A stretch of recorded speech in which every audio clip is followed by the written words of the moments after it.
Welcome to the KaitenCast. I am your host, Sushi. Do you guys want to introduce yourselves? I'd like to be introduced, but by Andy. Okay, and do you want to introduce Uh, both of you guys? this is Brandon, aka Killer Tuxedo, aka a really cool guy that I met years ago who he's really cool. That was a sweet introduction. That was really nice. That was And nice. I'm Andy Glover, and I stream on Twitch Monday through Friday at 8 p.m. You can find me at twitch.tv/Andy Glover or twitter.com/Andy Glover. First things first, I think, so I don't know if you guys watched the one I did yesterday or listened to it, but my goal for yesterday was to talk about art, and then we ended up talking about Toys R Us for 30 minutes.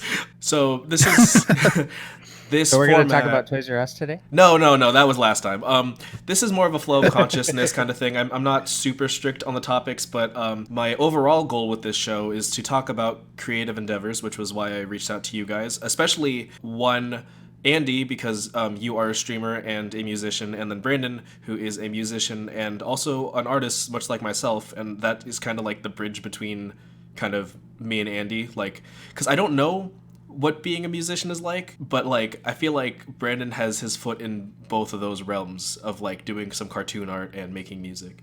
Yeah, I got my finger in a lot of pies, as they say. They do say that. What is okay, Andy, do you how do I word this? I'm just gonna word it so that it could be misleadingly offensive. Do you still make music? I'm offended that you would ask that.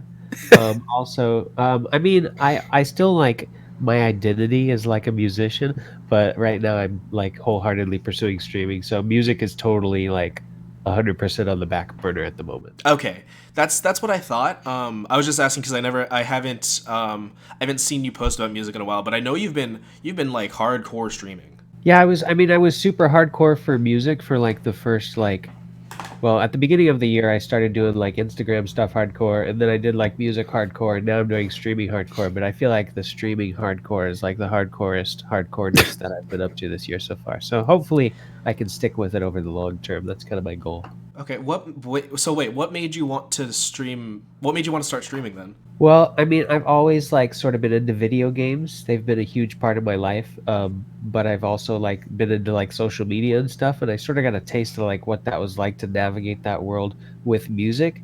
But I always felt like I could do more with it with gaming because it sort of has like gaming and technology has a lot more overlap, I think, than music and technology. That's kind of arguable, but for me anyway, like I spend a lot more time on my computer looking up gaming stuff than I do like music stuff, I guess. So yeah, I just felt like Twitch was a place I felt right at home. So I kind of wanted to step my foot in the pool and see what happened, Okay, have you ever or stick thought my finger in the pie. stick your finger in the pie? Have you ever thought about streaming yourself doing music, or have you done that? I have actually. I haven't done it yet because I can't figure out a way that I could sort of fit it into my streaming schedule or like my brand that would be logical and make sense. But it's definitely something that I kind of want to consider in the future. That's fair. That's fair. I have absolutely no schedule. I'm just kind of doing things wherever I could fit them in. And I know that every single person who I know that streams, like, one of the first thing everyone says is to get a schedule. And I've just been like, nah. Yeah, I mean, it's been huge for me. I've seen like some definite like growth in the numbers since I started to schedule, and like the only reason I hadn't done it was because of like my work schedule. But my manager was nice enough to give me like a regular schedule at work. So after I sort of was able to finagle that into my favor, I kind of slipped into a 5 day a week schedule, and then I have like 2 days off in between to sort of recoup. How did the two of you meet? Because I actually went to school with Brandon, who I'm currently neglecting in the conversation, and I met Andy through him. Work. Oh, you work Yeah, together? I was a barista at one time, and yeah, I saw him one day by the espresso machine, just the light gleaming through the drive-through window through his hair. And I thought, yep, Do you that's the remember? girl Do I'm you gonna remember marry. the first conversation I sort of initiated with you? How that Of started? course I do. Yeah, came up and asked me if I had ever been saved by the bell. Was that it? Yeah. I look like, for people listening, they Oh, I can't get see it. me. I I vaguely look like Mario Lopez a little bit. More accurately, he looks vaguely like me. There was a visual joke in Family Guy where they put on these masks of Mario Lopez, but it was like a photoshopped like live action photo of him. And I remember being like Is that my friend Brandon on Family Guy?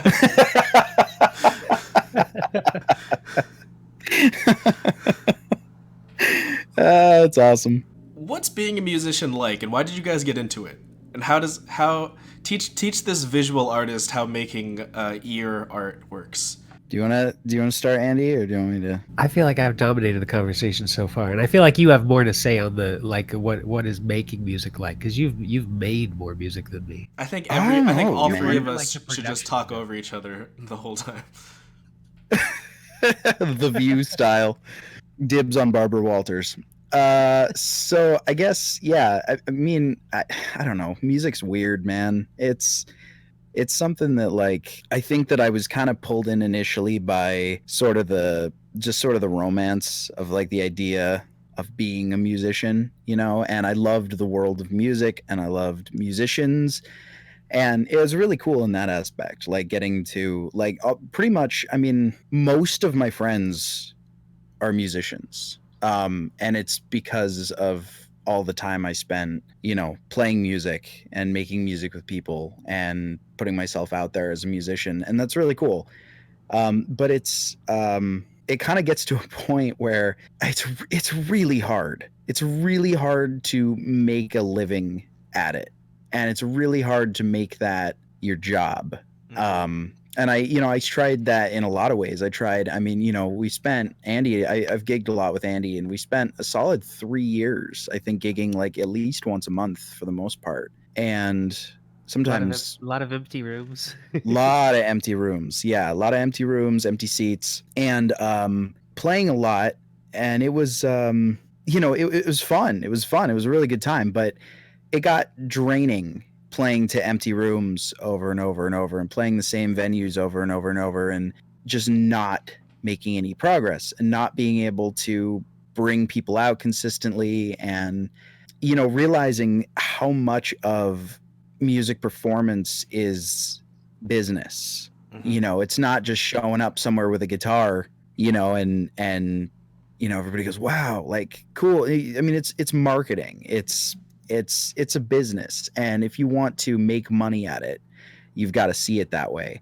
So I kind of transitioned for a while, and I got more into production. I had produced my own album, and I had produced a few songs for Andy, and I really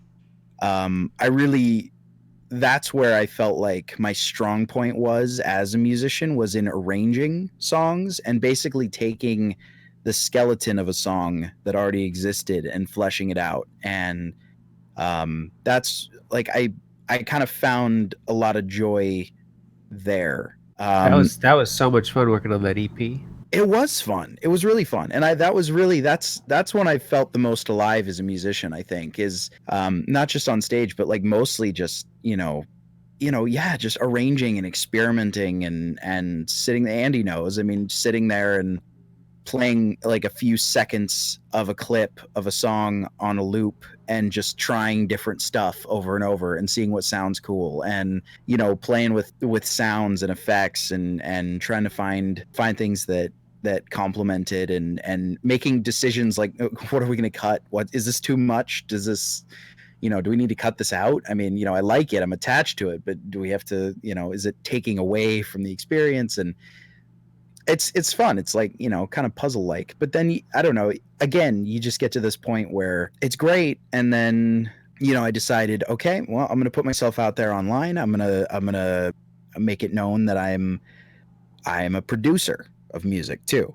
and I'm going to see if I can get people to come in and record them and make them an EP, and see how good I can make them sound. And I went so far as to I drafted up a business plan. I had a website and pricing figured out, and I was advertising a bit on social media, probably not effectively, but I was a bit. And I just, again, it just comes back down to it's a business. It's a business. It's so interesting to me because talking about like the empty venues and stuff, that's something that from where I was standing, never even like considered, because I always thought it was cool that like you and people I knew would actually like perform at places, and I think I would be aware that there was probably not a lot of what's the word, like turnout, for people who are just starting out.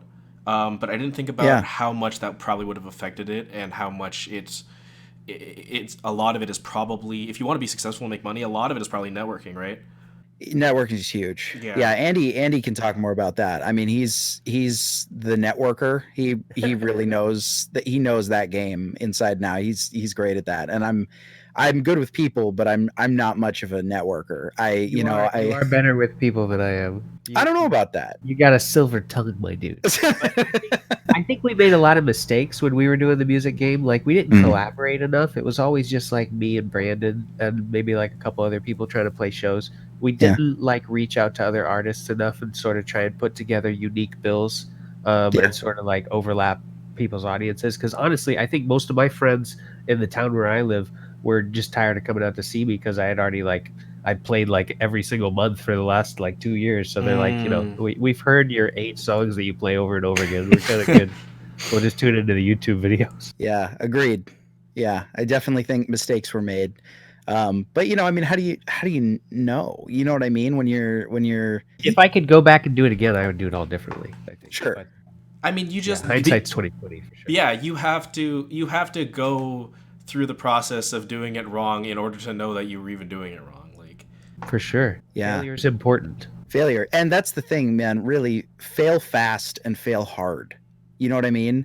Fail quick. Like try something, go big, fail, and then learn from it and move on immediately, instead of letting yourself fail over and over the same way very slowly over several months. you know, or just get it out, just get the mistake out there, just put it out there and just fail quick, fast, and move on. You'll learn more that way. You'll learn more in a shorter period of time. it's true. I think people who get lucky and become successful initially, once they kind of peak or kind of flop with something, they don't often know how to cope with their own failure because they didn't learn how to lose early on. But Yeah. on the other side of that, you see people with like this huge success. You don't see all their failures that they had like That's the true. past like 10 years when they were trying to make it. You just see like the one like really big success. True dat. Yeah, I always say that if you see somebody who makes it as an independent, like an indie artist or an indie game developer, like people who have successful projects usually have like 10 billion failed ones that you just didn't hear about. And I think Yeah. it's hard for younger people who kind of are growing up with social media to kind of understand that, because since we as people want to put our best foot forward, we don't, that gives people who haven't experienced a lot of life a misconception of how life like kind of plays out. And these are the kind of things that make it kind of hard for people who get really unsure of themselves and don't even bother even trying the things that they want. That's the killer of creativity, right? I mean, just self-doubt, and for sure. And even, I mean, even if, it's not just not starting, it can also be recovering from a failure too. Yeah. I mean, sometimes you do work up the courage and you try something, maybe it's big, and you really go for it and it doesn't pan out. And maybe it's not absolutely humiliating or anything, but it didn't pan out the way you thought. And that's still, I've let that cripple me before. I definitely, I mean, my attempt at a music career sort of ended after my EP came out, and it just didn't. I mean, I couldn't give that thing away for free. You know what I mean? Like it was so, it just flopped. It was not what I imagined would happen at all. I mean, I didn't think that was gonna be my big break or anything, but like, it was rough, and I learned a lot from it though, which is nice. But then I never moved forward and put that stuff that I learned into, I didn't make a new EP. I should have just started over. I should have thrown that out there, learned from the mistakes, and then made another one. Yeah. And just put it out. But I felt like I had to take time away and lick my wounds, and that crushed me. That was where I failed. Not the EP, but not trying again. Right. Well, and I think a lot of people like get really attached to like the result that they think is going to come from their efforts. Yep. When like I feel like for me the key is like to really enjoy like the putting forth the effort part, and that way Yeah. like when the result comes, doesn't make a difference whether it's good or bad. You just go on to the next thing, carry on your lessons, and just always be ready to like just keep moving and keep that momentum. And that way, whatever like little success you get, like you can carry that on and build it towards whatever you're doing next. That's a really good point. Yeah, and I mean that album was fun as hell to make. I mean, And it especially was working. dope too. Andy he helped me a lot with that album, and it was so much fun. It was a blast making. I mean, I love it. I Kanye West every once in a while, and I go back and just sit and listen to my own stuff because it's just good memories. It was just so fun making it. I have a question for both of you, and you might not even have an answer, and that's fine too. As people who both identify yourselves as musicians, is there like an end game that you want to achieve? Because with being like for example, like people who like gaming and they have the goal to like make a game. If you're a musician, you're at least with you guys, you've already made songs, right? Or Yeah. is that not kind of how your goals are formatted? No, that's actually a really really good question. Because for example, For me, Yeah. Go ahead. sorry. Oh, I guess I'll go ahead. For me, the goal was always to be on a talk show. I remember I photoshopped. Brandon will remember this. I photoshopped pictures of Stephen Colbert holding our albums. That was the goal for me. But I Yep. think I've always like I've wanted to like sort of formulate my goals after like Paul McCartney, like looking where Paul McCartney and be like, hey man, I want to be Paul McCartney, because I feel like you gotta aim high, right? yeah. I don't think I'm ever actually gonna be Paul McCartney, but like he's always been an idol of mine, so that was sort of where I set my sights when I was doing music. That's really funny. I would say the same thing actually. Literally Paul McCartney. I was like, I'm gonna do that. That's it. Yep. That's my job. Oh, dude, that's awesome. And I like how you both kind Yeah. of have the same idol. Yeah. It is kind of interesting. Yeah, I grew up with the Beatles and Paul McCartney. Like my parents listened to the Beatles and McCartney solo stuff a ton when I was growing up, and so naturally he was like my role model when it came to like anything relating to the entertainment industry. Yeah, man. Sunday mornings when I was a little kid and they're on the radio, they always the Beatles A to Z, I think they called it, or Yes, something, and they yes. would play Breakfast with the Beatles. Breakfast with the Beatles. That was Oh, it. Yep, it and was they'd play Breakfast all with the Beatles. all the songs in order. I know you're CJ. You're a huge Beatles fan too, so I know you probably appreciated that too. Yes, I listened to the same Yeah. thing, but weirdly enough, I also thought it was called A through Z for some reason, but it was called Breakfast with the Beatles. Maybe they played the songs in alphabetical order or something. They did. They definitely did. They played them in alphabetical order. I know that because I remember my dad. I'd be listening with my dad, and he'd say, "Okay, the next song is going to be this," and then it'd play, and I'd be like, "How'd you know that?" He goes, "Because they're in alphabetical order." What struck a chord with McCartney specifically and not John Lennon? Because those two were kind of the like the head of the captains of the boat. I was trying to make an analogy and I couldn't. For me, it was just like that's what I was surrounded by as a kid. Like I remember listening to Paul McCartney's album Higher Ground like on loop for my entire adolescence. Yep. And then when Flaming Pie came out, I was like super hyped for it. Like, oh my god, it's a new Paul McCartney album. Let's go. So it was never like I liked Paul McCartney better than John Lennon or anything. I was always a McCartney fan just by default. I mean, I'm a bass player. I love bass is my favorite instrument, and not a lot of bass players. I'm not going to say as technically impressive as Paul McCartney, but there's not a lot of them as creative as Paul McCartney. So definitely always attracted to that. I could see that. He's definitely of the Beatles era of them, because I know that more than his solo stuff or with Wings. He was definitely the most creative of the four of them, and I think that was probably what set them so much apart, that made them stand out so much. Because like he talked about how like John wanted to do stuff like Elvis. He wanted to do like hard rock, but he wanted to do stuff like I believe it was Sinatra. That's why he learned so many instruments and wanted to incorporate the clarinet. And one of his primary instruments was actually the piano instead of the bass. And he did the most. I think he did the most solo work after they split up. and he, I believe, played like the most instruments. Yeah, that sounds right. That guy was nuts. Yeah, he was a yeah, yeah, pretty brilliant dude, to say the least. Oh, dude, wait, no, he's still alive. I said was. Yeah, Yeah. yeah. Yeah, I just saw him. I saw him live a couple years ago. Are you serious? A few years ago. I Oh. did. Yeah, I got to see him. I guess that was a few years. That was like probably That was like four or 3 or 4 five. years ago, right? Yeah, that could have been. That could have even been like 5 years ago. I said Yeah, he last came out with year. a new album last year, Egypt Station, I believe. Yeah, it's called. Egypt He did, Station. he did like a live stream of one of his concerts on YouTube. I was watching. It was really good. Cool. Is he on Oh, you tour haven't right seen that? now? I'll send that to you.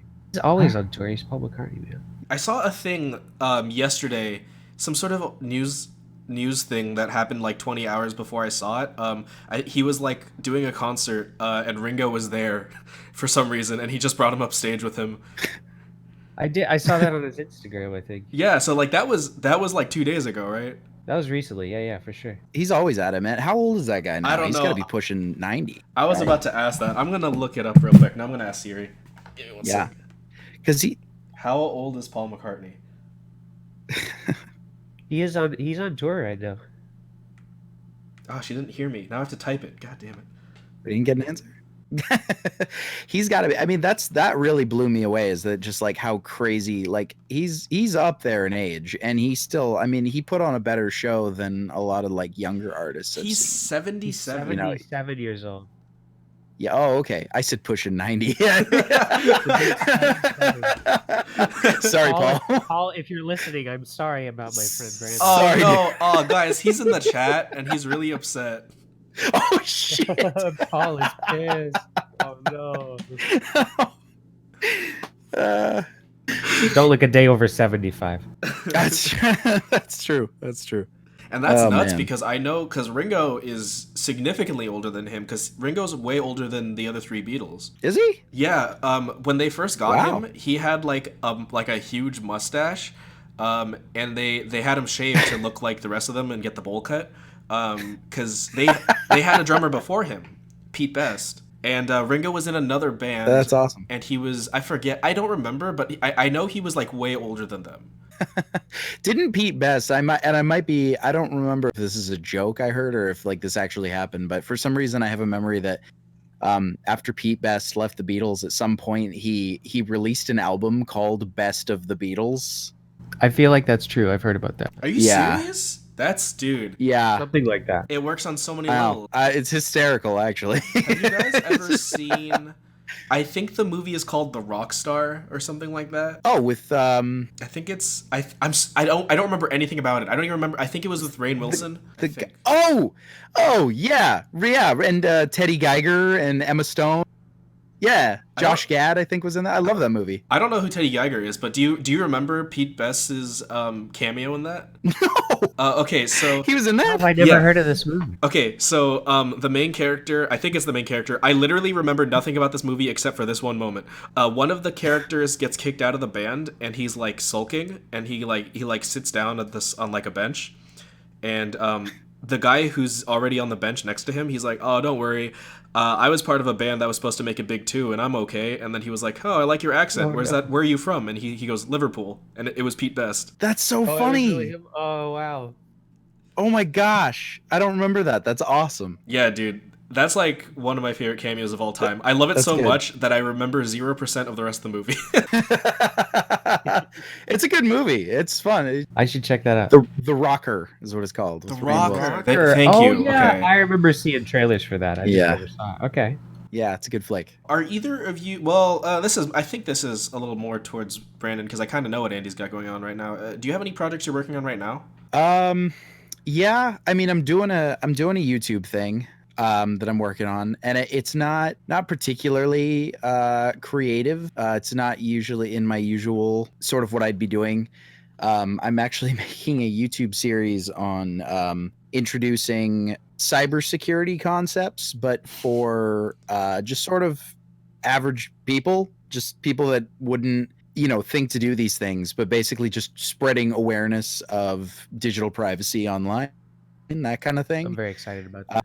Yeah, and so I'm doing that right now, and I'm also I am playing music a lot, just goofing around. I have not yet recorded. I haven't recorded anything.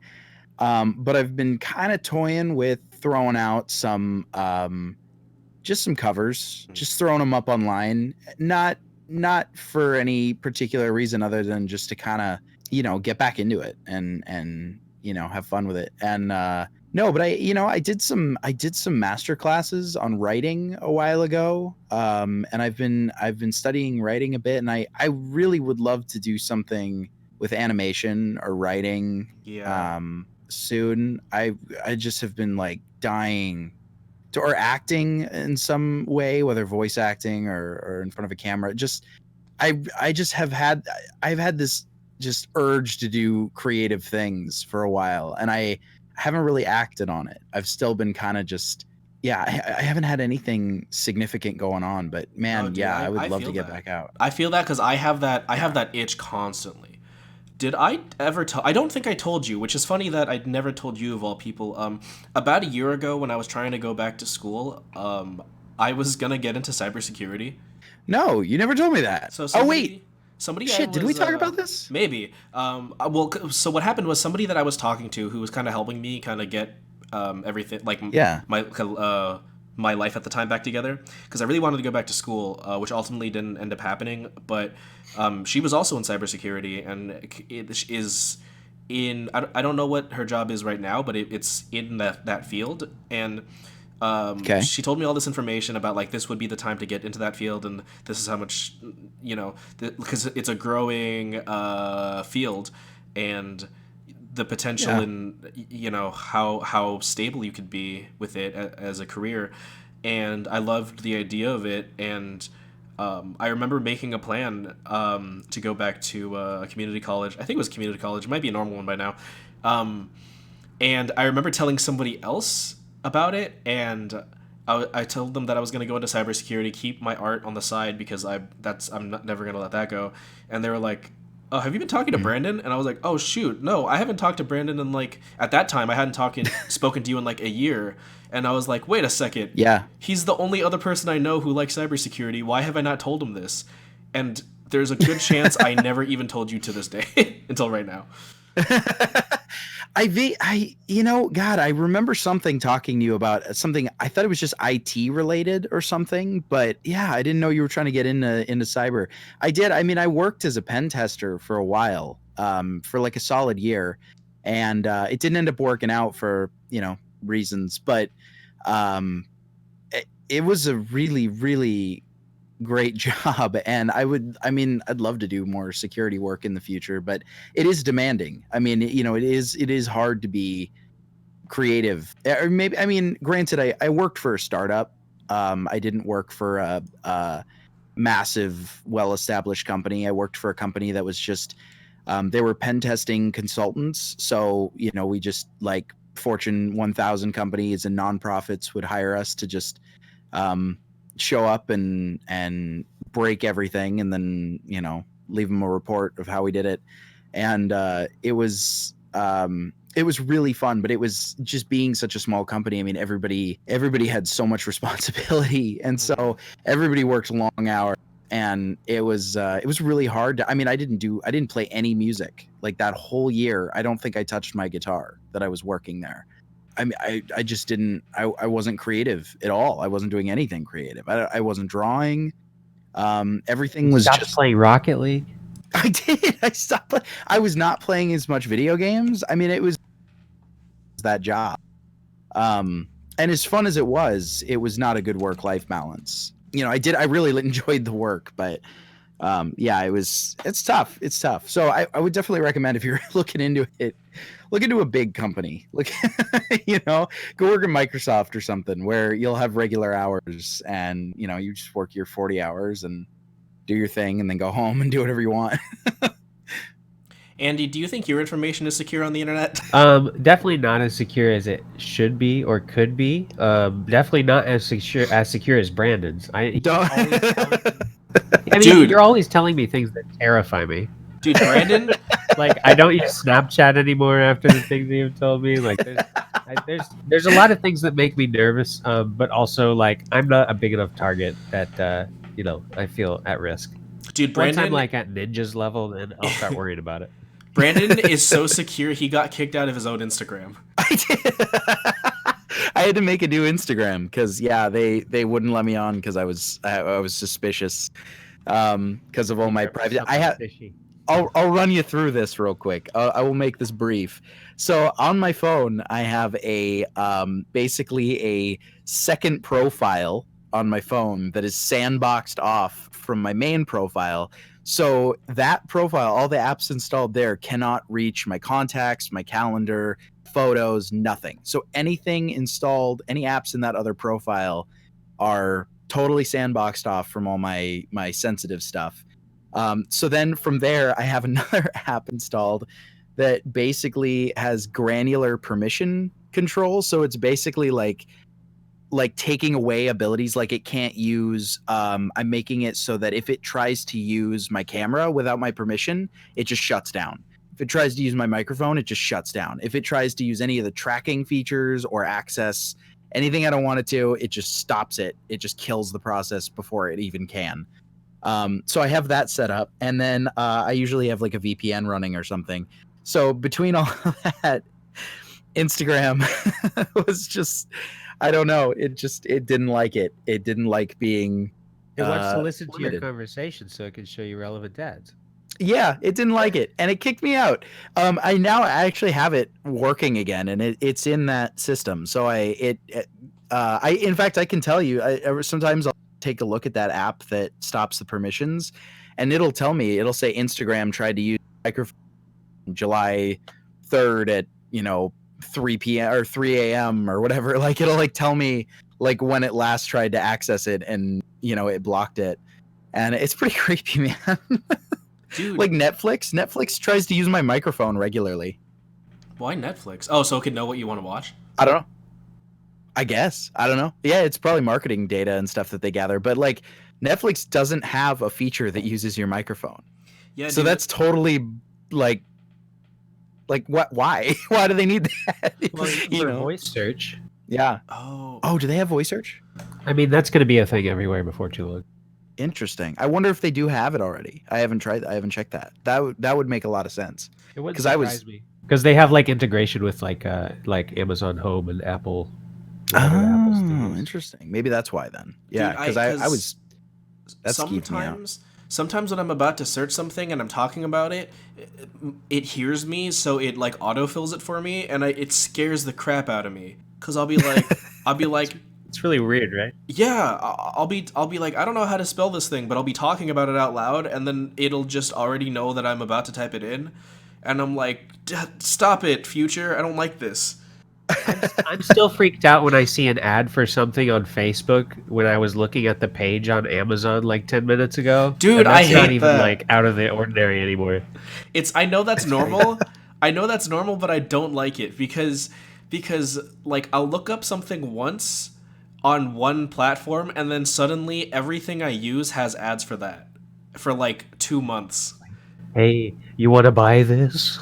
Yeah. And I'm like, dang it. I don't want to see ads. Yeah, that's literally the YouTube channel I'm starting, man. That's the whole thing, is trying to teach people who aren't necessarily tech savvy how to stop that shit. Like how do you get away from that? Is the channel up yet? No. I mean, well, I did make the channel. There's nothing on it. It's blank. I mean, there's nothing I want to promote yet, but I'm working on it. Google hasn't shut it down yet? No. They have not. No. I'm not that much of a threat to them. I don't think I'll ever be a threat to Google. Do you guys have any advice for aspiring young musicians that you've learned through your trials and tribulations? Because I mean, and if not, that's okay, because we've kind of talked a lot about it, but I'm also curious. I'll jump in first because I know Andy probably has a lot to say on it, and his advice is going to be way better than mine, so I don't want to go second.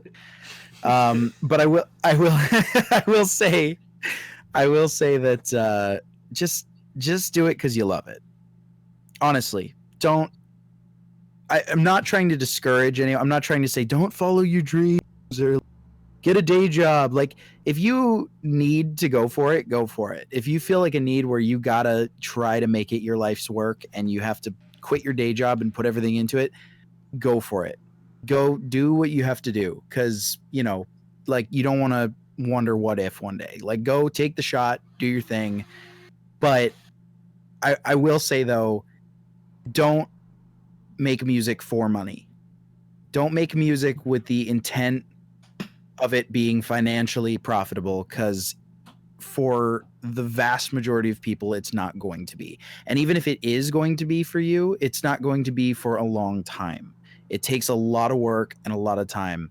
So don't do it because you think it's easy money or anything like that. It's not. Do it because you love it. That's it. That's the only reason you should be playing music, is because you truly enjoy it. And that's all I have. Andy. I would agree with you, but I would also disagree. Like, I would say, Okay, like, fair. if you want to make music and make money at it, you can. And if you want that to be your main reason for it, you can have that be your main reason for it. Like, just realize it's going to take time and effort, and it's not going to be like a quick success. But I think there's like, I feel like society has sort of put this stigma around like making money off of your craft and wanting that to be like your main source of income. And like, even if you don't have like a passion for the thing, like there's no shame in like doing something to make money off it. Just think of it as like you're starting a business, because like there's tons of people who have started businesses that like weren't passionate about the product. And so if you want to do music to make money off of it, like do it. You may not succeed right away, but do it. But I think this question is more aimed towards the people who do have a passion for music. In which case, I would go with your advice, is to have your love for the craft to be the fuel behind, like, your motivation behind working, and like don't get attached to the outcome. Don't expect quick success. Just know that wherever you're at right now, you're going to be at in like a totally different place in like 6 months or a year. So don't be too hard on yourself. Just go out and do it, and do a lot, and work with a lot of people, and talk to a lot of people, make friends. Um, you know, just do it, man. Like, every second you spend sitting and waiting and wondering and thinking about what you want to do, like there's other people that are already out there doing it. So there's no reason not to just get out there, make some mistakes. Nobody cares. Make people care by making cool shit. Mm-hmm.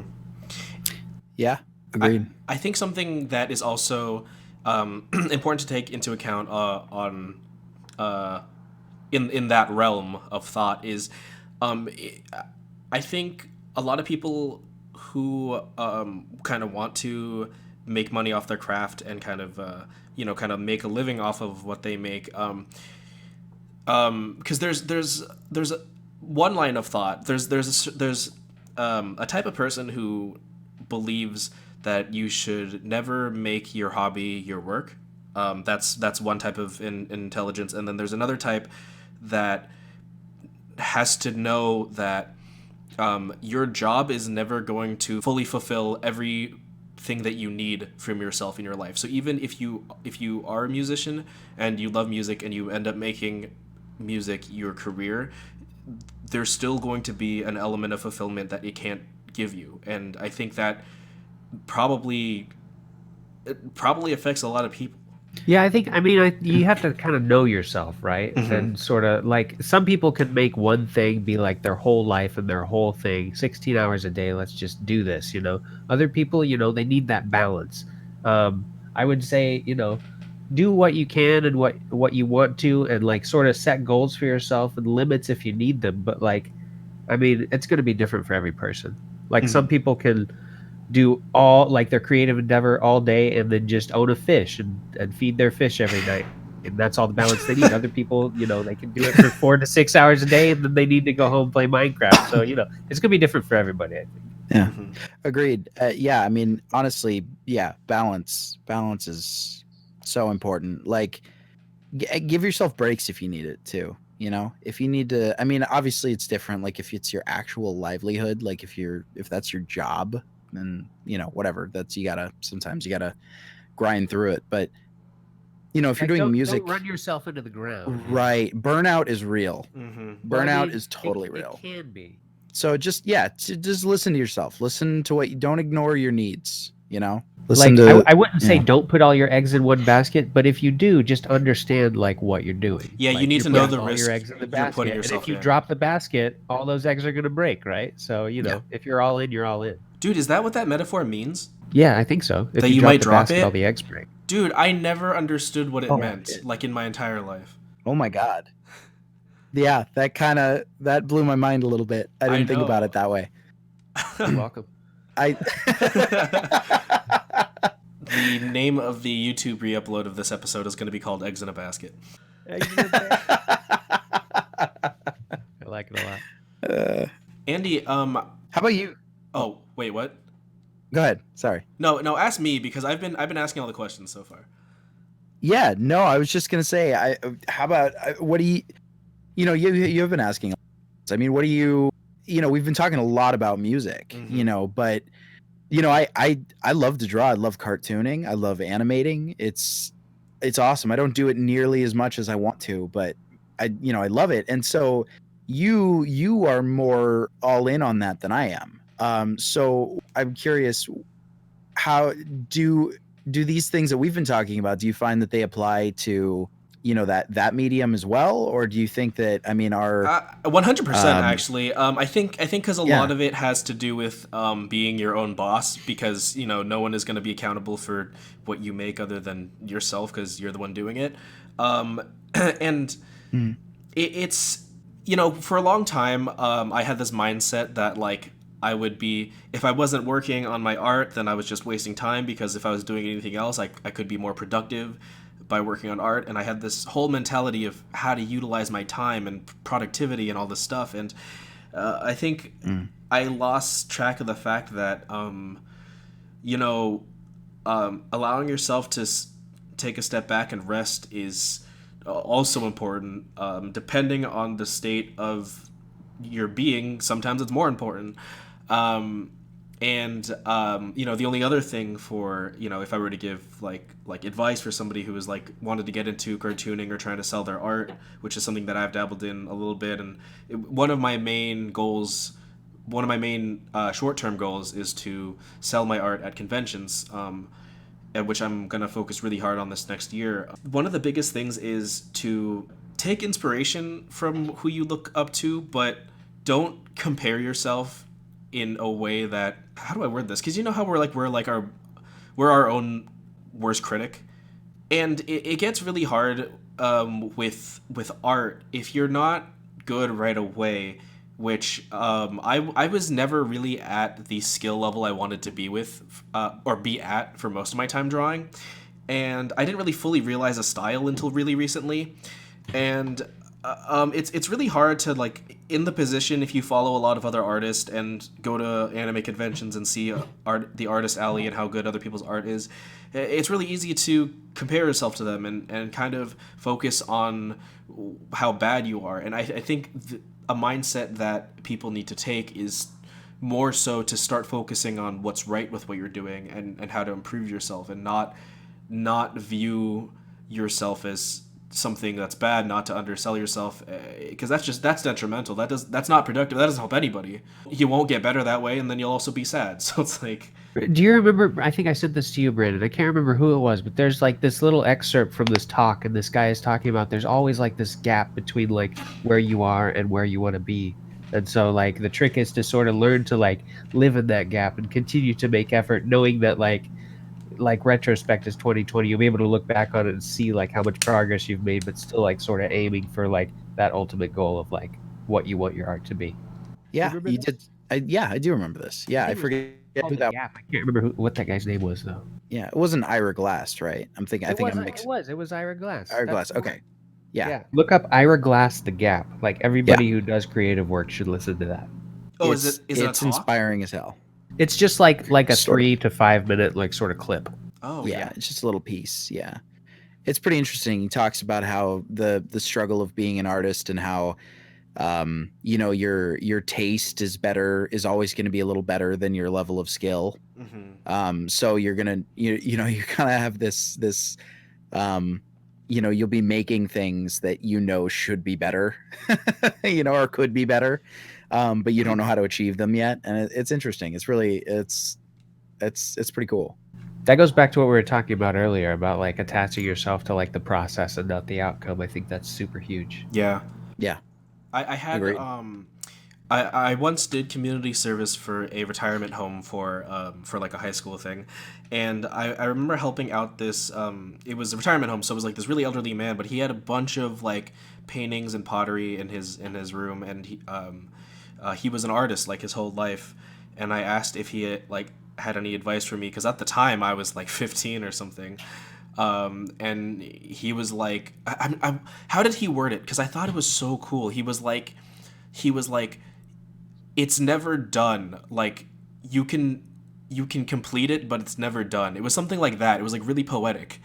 And I was like, whoa, because I think I feel that way all the time. Is that I finish a piece, I finish a drawing, and I know that it should be better, and there's always that percent of me that knows that what I'm finishing is supposed to be better because I know my capability, and I think that I don't know. I think that's just part of it. I think that's just part of being an artist, maybe.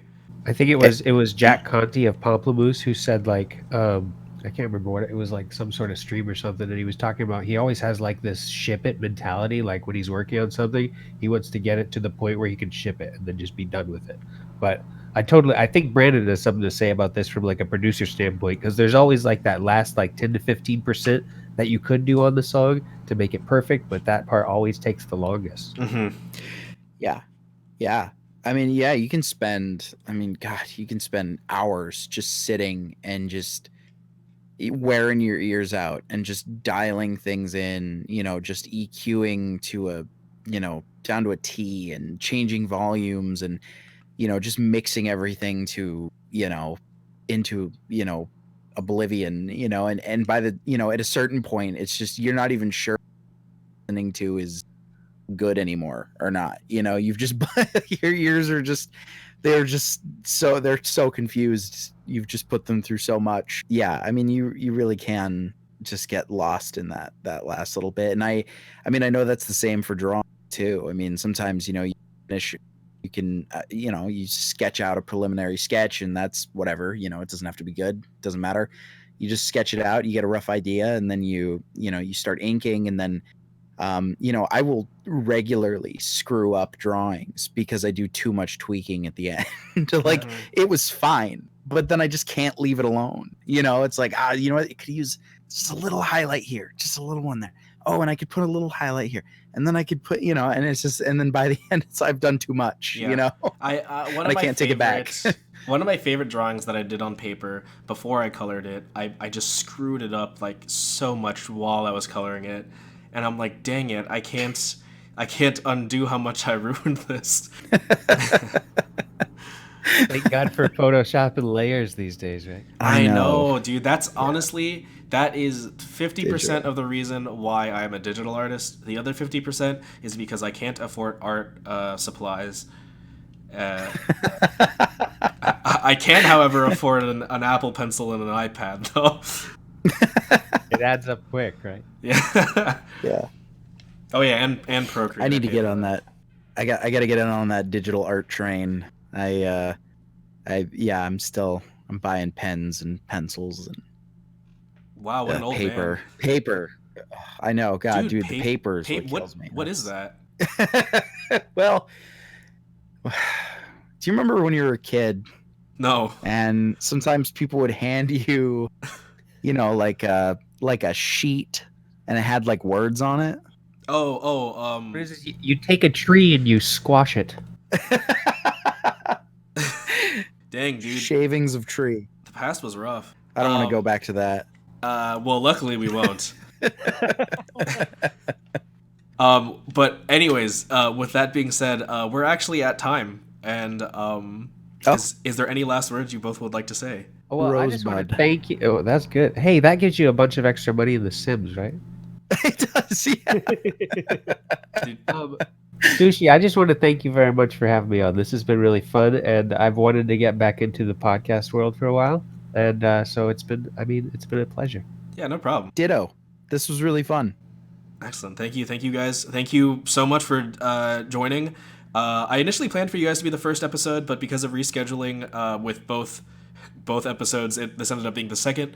Regardless, if you want to promote anything, send me links after this, and then I'll put it in the description wherever I think I'm going to put this on YouTube and SoundCloud. And other than that, yeah, that's the end. Bye. I don't know how to end these things yet. I'm still new at this. That's pretty good.